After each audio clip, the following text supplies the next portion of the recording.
What's up, y'all? Let's talk about the Sermon on the Mount. 30-second intro. Remember, the Sermon on the Mount is Matthew 5 through 7. It is Jesus' sermon. It is one of the best and most beautiful teachings we have straight from Jesus on the kingdom of God. It starts with the attitudes and then it covers so many different topics. Towards the end of this, he talks about a house being built on a rock. Let me ask you, have you ever experienced a Category 5 hurricane? Remember, these hurricanes can carry winds of well over 100 miles an hour. And I had some experience with Hurricane Michael that went through Panama City Beach, Florida, several years ago. It completely leveled pine trees, like 20, 30-year-old pines, huge trunks, just chopped them in half. You would drive down highways after the cleanup, and you would just see these forests of half trees, the entire tops of them gone. A beach community just completely leveled. But I remember a news report of one house that survived.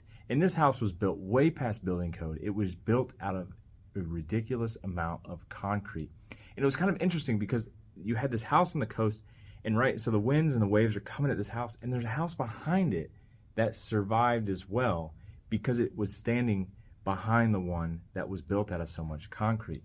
So it had the pilings just sunk deep into the earth, and even the structure itself was built of concrete. Just a ridiculously strong house.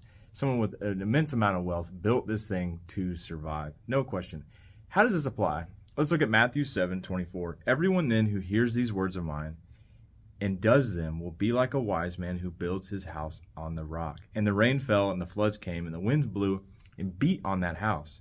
But it did not fall because it had been founded on the rock. Sermon on the Mount gives us all these different teachings. It teaches us something simple like lust is a form of adultery, that the heart is what matters. That's the basis of the Sermon on the Mount, that the heart is what matters. And he tells us that those who absorb those teachings into the heart and do them are a wise man who built the house on the rock.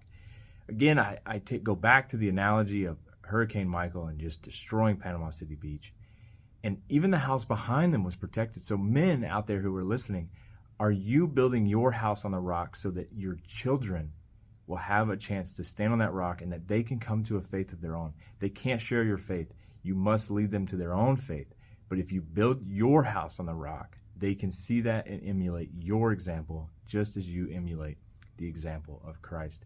Do the words of Christ, emulate what he says, read the Sermon on the Mount, Matthew 5 through 7, and you will be like the wise man who built his house on the rock.